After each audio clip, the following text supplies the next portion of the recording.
Never let what you want to say get in the way of what your audience wants to hear. Conduct communications intelligence. Ask them, listen to what they're telling you, and then craft and create a story out of your experiences and things you've observed and learned to begin to allow them to see a vision of themselves differently than what they had when you came in. Orchestrate an experience. That experience is major. If information could change people, everybody would be skinny, rich, and happy. Most people have goals in life. We would think you gotta be goal-oriented. That's the first mistake. Yes, you need goals, but there's something far beyond goals, which is what all successful people have, and that's a vision. A vision is about what you're here to create. A vision that really works is one that excites you. You gotta have a vision. A vision for what it is you really, truly want. Not what you think you want or what you should have. You got to focus on you. And as you convince you, as you sell yourself every day, you will begin to see a difference in the things that you're doing. Selling yourself on your ability to perform a job, to achieve a certain objective. Telling yourself every day, here I go again. And I got what it takes. This is my day, and nothing out here is going to stop me. If you will change, everything will change for you. You don't have to change what's outside. All you've got to change is what's inside. To have more, you simply have to become more. And then he said, don't wish it was easier, wish you were better. Don't wish for less problems, wish for more skills. Start working on yourself, making these personal changes. He said it'll all change. When you want to succeed as bad as you want to breathe, then you'll be successful. Where all you want to do is be successful as bad as you want to breathe, then you'll be successful. And I'm here to tell you, number one, that most of you say you want to be successful, but you don't want it bad. You just kind of want it. You don't want it badder than you want to party. You don't want it as much as you want to be cool. Most of you don't want success as much as you want to sleep. Some of you love sleep more than you love success. And I'm here to tell you today, if you're going to be successful, you got to be willing to give up sleep. You got to be willing to work off for 3 hours of sleep, 2 hours. If you really want to be successful, some days you're going to have to stay up 3 days in a row. Because if you go to sleep, you might miss the opportunity to be successful. That's how bad you got to want it. I boiled it down to 5 major pieces to the life puzzle. Let's just review those. Number 1 is philosophy. Philosophy, as I taught the last time I was here, philosophy, in my personal opinion, is the major determining factor in how your life works. Philosophy, the major determining factor in how your life works. Philosophy. To form our philosophy, you got to think, you got to use your mind, you got to process ideas. This whole process over a lifetime, starting way back here when we were children, schools that we've attended, our parents, our experiences, all this stuff that we've processed by the thinking process helps to develop our philosophy.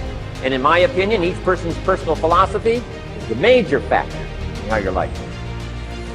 Here's what I called it in that last presentation when I was here. It's called the set of the sail. Each person's personal philosophy is like the set of the sail. Here's what's exciting about each person's personal philosophy. That's what makes us different than dogs and animals, birds, cats, spiders, and alligators. That's what makes us different than all other life forms. The ability to think, the ability to use your mind, the ability to process ideas, and not just operate by instinct. In the winter, I'm telling you, the goose can only fly south. What if south doesn't look too good? Tough luck. It can only fly south. But see, human beings are not like the goose. It can only fly south. I mean, you can turn around, go north, you can go east, you can go west, you can order the entire process of your own life. And we do that by the way we think. We do that by exercising our mind. We do that by processing ideas and come up with a better philosophy, a better strategy for our life, goals for the future, okay? plans to achieve those goals. All this comes from developing our philosophy. Philosophy helps us to process what's available. Well, when we get here, we got seed, and we got soil, and we got some rain, and we've got some what? Sunshine, and we've got some seasons, and what? The miracle of life. Now, the key is, what do you do with all this stuff? How do you turn all this stuff that's available here into equity, and promise, and lifestyle, and dreams, and future, possibilities? All of this that's possible now with human beings.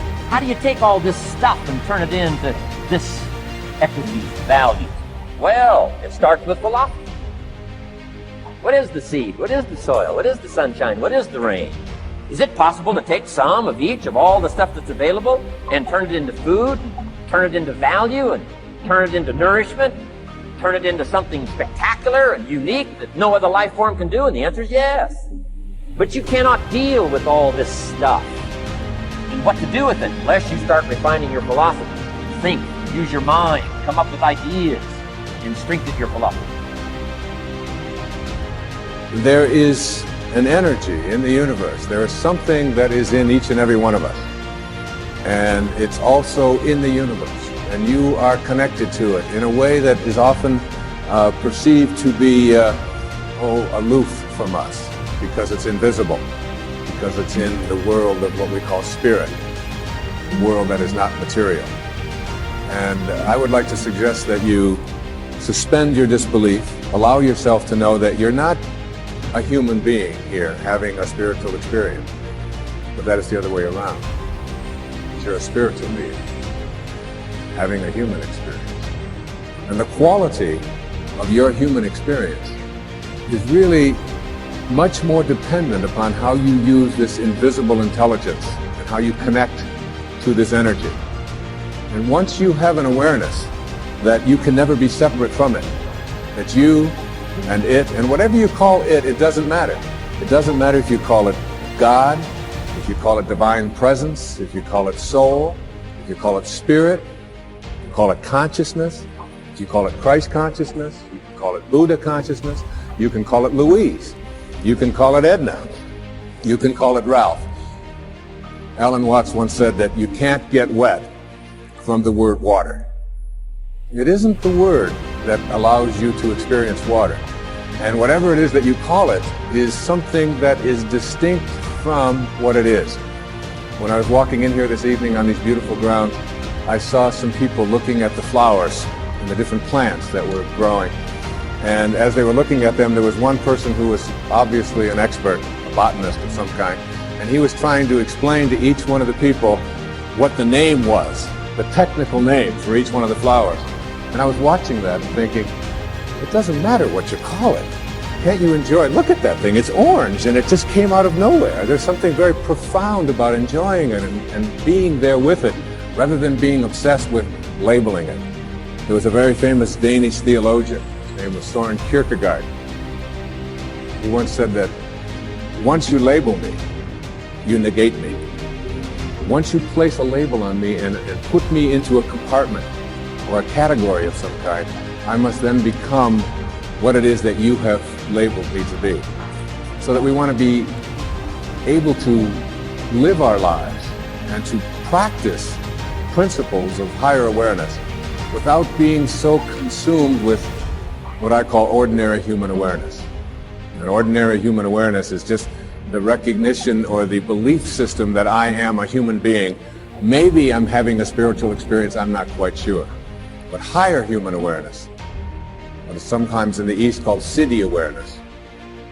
In the West it's been called higher consciousness or Christ consciousness. There's many names for it. But when you get beyond just knowing yourself as this body and this personality and this thing that you inhabit, and begin to realize that who you are is that which was never born and can never die. And you recognize your eternal self. And that's what this program is really about. It's really about recognizing the power, the energy, the capacity to be able to do what it says in some of the most holy books that you've ever read. that even the least among you will do all that I have done, and even greater things. And that's not just empty words from Holy Scriptures. That's a very powerful lesson that each and every one of us can practice and live every day.